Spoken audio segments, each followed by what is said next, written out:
Is Canon getting ready to release a version 2 of the Canon RF 28-70mm f2 series USM?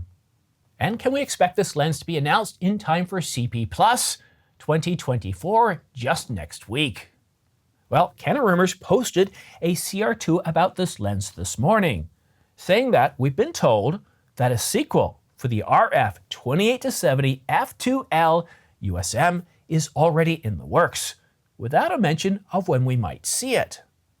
That's right, a rumor from a known and credible source, but without any sort of specifications or timeline, although we do have some characteristics at which I'll get to in just a short moment. But the 28-70 f2 is a lens I was looking at purchasing just a few months ago. And yes, it is expensive, but a 28-70 with an f2 wide open aperture when shooting stills, it's an incredible lens, but when shooting video, to be able to go f2, that's pretty significant because your shutter speed is pretty well locked to, well, what your frame rate is. So if you're shooting at 30 frames per second, your shutter most of the time has to be, well, 60 or 1/60th of a second. So to be able to go to f2, especially in shooting in low light situations, that's a really big deal. So if this version 2 has, well, what am I trying to say here? If it's as quiet, oh my God, if it's as quiet as, let's say, the 24-105 f2.8, that would be huge. That would be a big deal because the sound that this lens makes, the Mark I, is just absolutely horrific if you're recording video and you're trying to get sound out of the subject in front of you. Now, if you're just recording video and you have no need to take audio, you're just going to rip away that audio later and just discard it, then it's not a big deal. But Canon did have something else to say about another lens that's supposed to be coming out and did offer a time frame. So let's go right to that lens. The Canon RF 70-200mm f2.8 L image stabilized USM is rumored to be getting internal focus and a follow-up this year. Okay, good. So a follow-up this year of the 70-200mm f2.8. That's nice. This is one of those go-to lenses for any wedding or event photographer. It's terrific, especially shooting in low-light situations. Sometime this year, not at CP Plus, and going back to our 28-70mm, and again, this was and still is a very popular lens from Canon. 28-70. Now, it is heavy, so if they could reduce the weight of that lens, that would be nice. But again, if they could reduce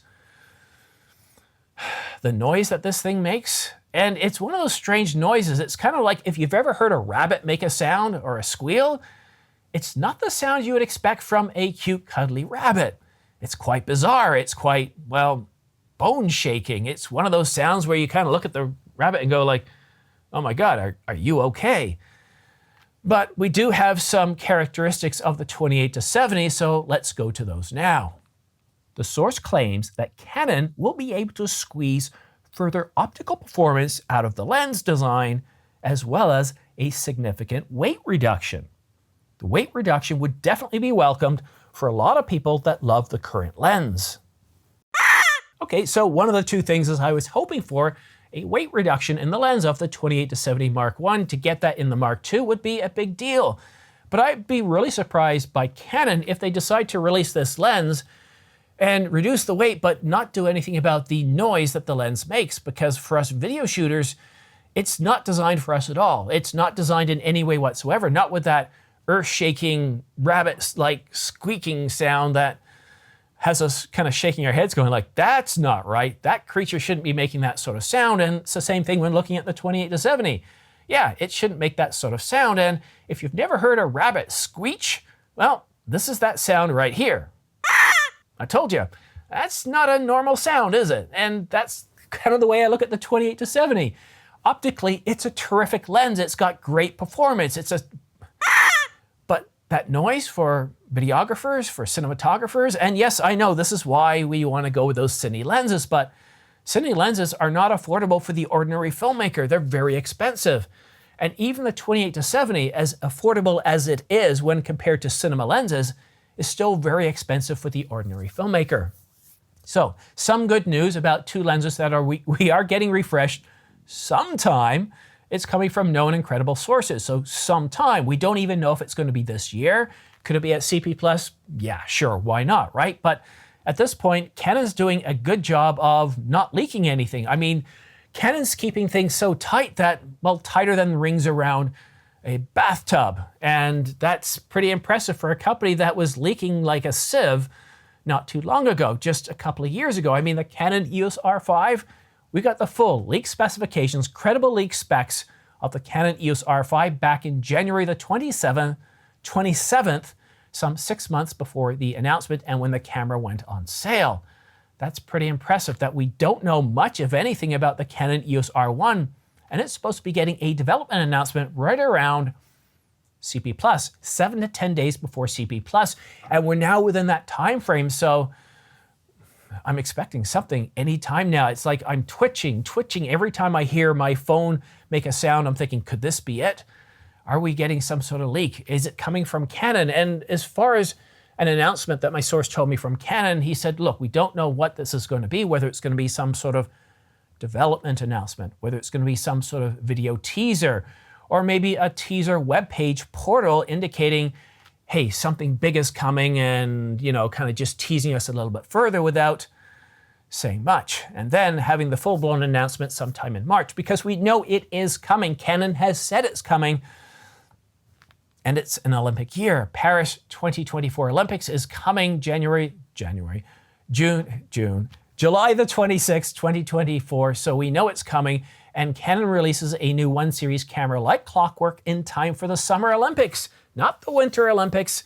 So we know it's coming. It's just a little bit frustrating. So if you want to stay up to date on all the latest and greatest regarding the Canon EOS R1, what lenses we're supposed to be getting, then please go ahead and subscribe. It really does help this channel grow. And don't forget to follow me on X. And if you're looking at purchasing new camera gear such as lenses, bodies, the 28 to 70 Mark I, or other accessories from B&H Adorama or Amazon.com, then please consider purchasing from my affiliate links down below in the description, these ones right here, because I get anywhere from 2 to 12% back, which really does help support this channel. And that 28 to 70